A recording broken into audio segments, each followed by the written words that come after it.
Hello, my name is Jamie, and today I am doing a book review on The Story of Dr. Dolittle by Hugh Lofting. This is a fun story that would never have really happened for kids, but I enjoyed it. This is the second time I've read this book. The first time I read it was on Kindle, and I wasn't very impressed with it.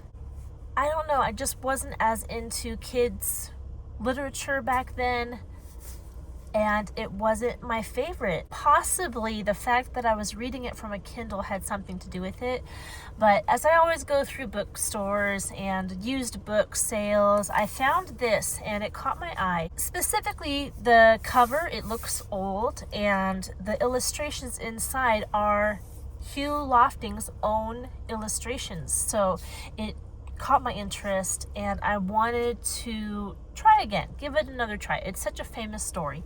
So I did, and let me tell you, this second reading of Dr. Dolittle, I really enjoyed it. It still is goofy and stuff that would never really happen, totally out there, but it's just fun. Let me give you a quick overview of the story. So if you're familiar with Dr. Dolittle, I feel like a lot of us, at least from older generations, maybe not Gen Z, I don't know what they're teaching in schools nowadays, but older generations kind of have an idea of what the story of Dr. Dolittle is. There's been movies about him. Eddie Murphy did one back when I was a kid, and I think Robert Downey Jr.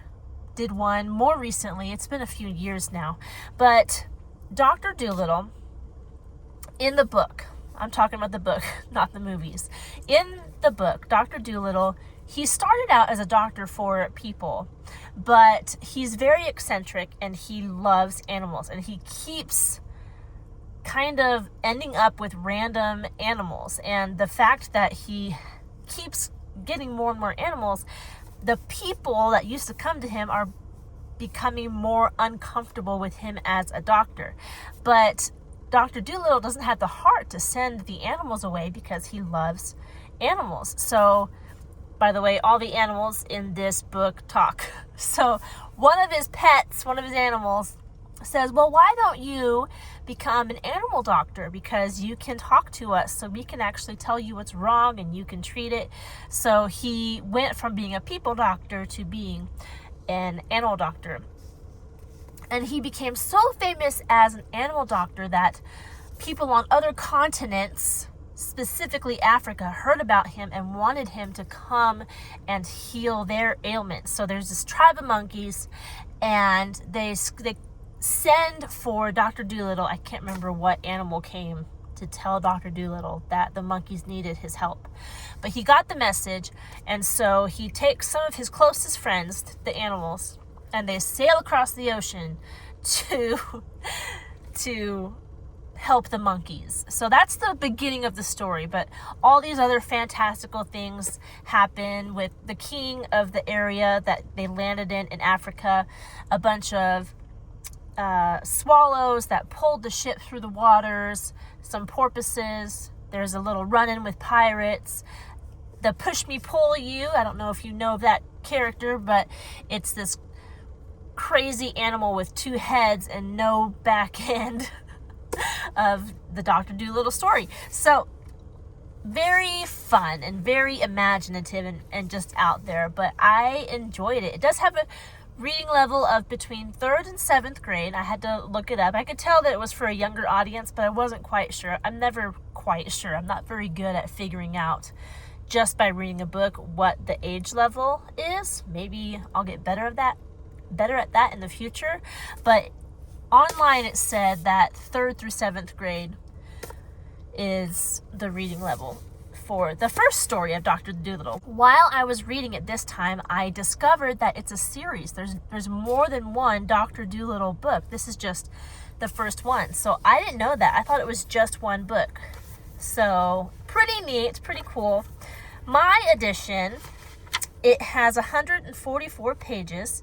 It is illustrated, like I said, by Hugh Lofting himself. So here's a picture of, that's the push me pull you. An interesting looking creature. Kind of like an antelope with a head on each ends instead of a head and a tail. Let me see if I can find you another picture. This one's a cool one of the ship at sea.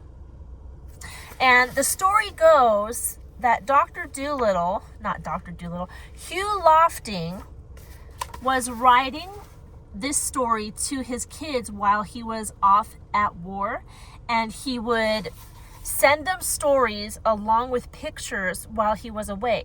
And some of those stories and pictures ended up in the Dr. Dolittle book. So I thought that was a cool little history behind the story. Here's the actual cover of this book. Very cute. Look at the push me pull you. It looks more like a unicorn on the front, like a two-headed unicorn. But Hugh Lofting's own illustrations make it look more like an antelope, I think. There's a lion and a mouse in Dr. Dolittle. So it's a very old looking book, and I appreciate the age. I love old books. And the book sleeve, the book cover, looks old as well. That's what drew my eye to it. And I can't get it back on here since I took it off. But, I mean, I know you've already seen it because it's in the thumbnail, but just really neat. Let's see when it was published. Let's see. 1948. Wait a minute. It says 1948 by Josephine Lofting. I'm guessing that's his wife. But it also says here 1920 by Hugh Lofting. So was it originally published in 1920 and then republished in 1948? I'll have to look that up. I'm not sure. 48. That's almost 30 years later. You think Josephine Lofting is his daughter? I don't know, you guys. This copyright is throwing me. Usually there's one date.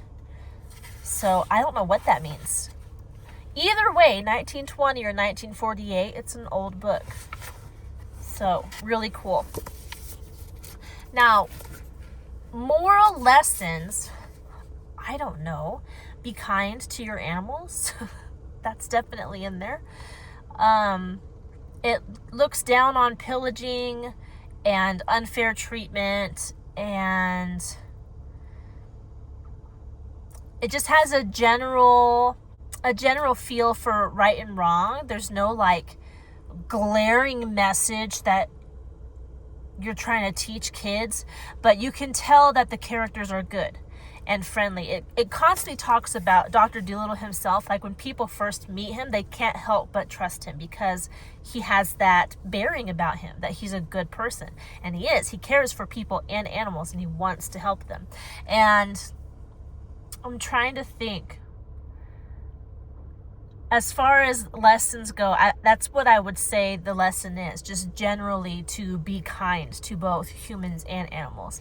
I can't think of like an actual pinpoint other lesson, but it is definitely fun for people of all ages, kids specifically, but it was a nice book to just read to get out of the heavier books that I'm reading. This one was just, I didn't have to think about it.